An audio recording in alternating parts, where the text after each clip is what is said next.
daawwattoota kabajamoo fi jaallatamoo hunda keessanuu akkam nagaa fayyaa jirtu isin jennanus irraa appilikeeshinii tokko qabanne isiniif dhiyaanne appilikeeshinii kana fayyadamuudhaan warra wifi mana keessaa qabdan appilikeeshinii kana gadi buufadhaa content walirra godhatanii jenna appilikeeshiniis kana kunuuhi appilikeeshinii kana saar kennotan Play Store keessanii argattan akkasumas linkii isaatis description jala isiniif hin kaa'ee jechuudha.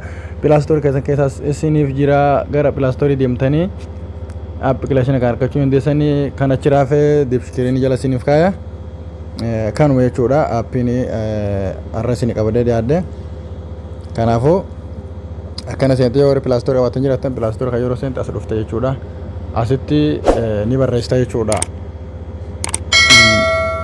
UR siyalee yeroo barreessitu akkana siif baha ati akkana yeroo barreessitu siif baha beekame akkanatti yeroo barreessitu siif baha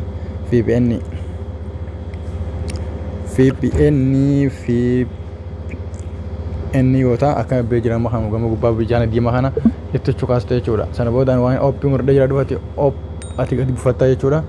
Sana booda akkanatti si baha agarteemi okkee dhooytaa fi okkee sana booda as dhuftaa fi hayyama kannitaa fi ramadu guutus hayyama kanniif jira jechuudha.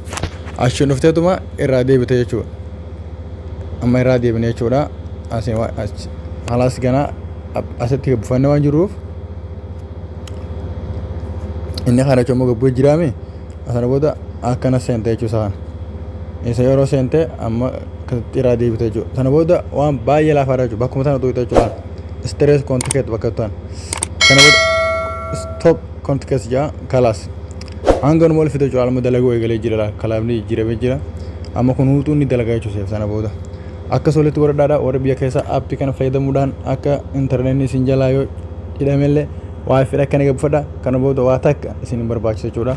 Achi booda ulfintuun gama gubbaa san dhuftee haalaas dalagaa jechuudha. Ulfintuun gama gubbaa dhufnaan kanaaf yeroo siraan waan ta'eef kana booda keessa deemtanii waan takka ilaaluu dandeessanii kanuma daawwatanii kabajaa wangeessitu subscribe live godhaa nu gargaaraa nu jajjabeessaa isin jenna nus waan agarre isiniif qabannee dhiyaanna kun alaal akkuma agartu kana dalagaa jira akkanatti fayyadama itti fayyadama isin jenna hanga appii biraawundi chaanu amma kana nageetti.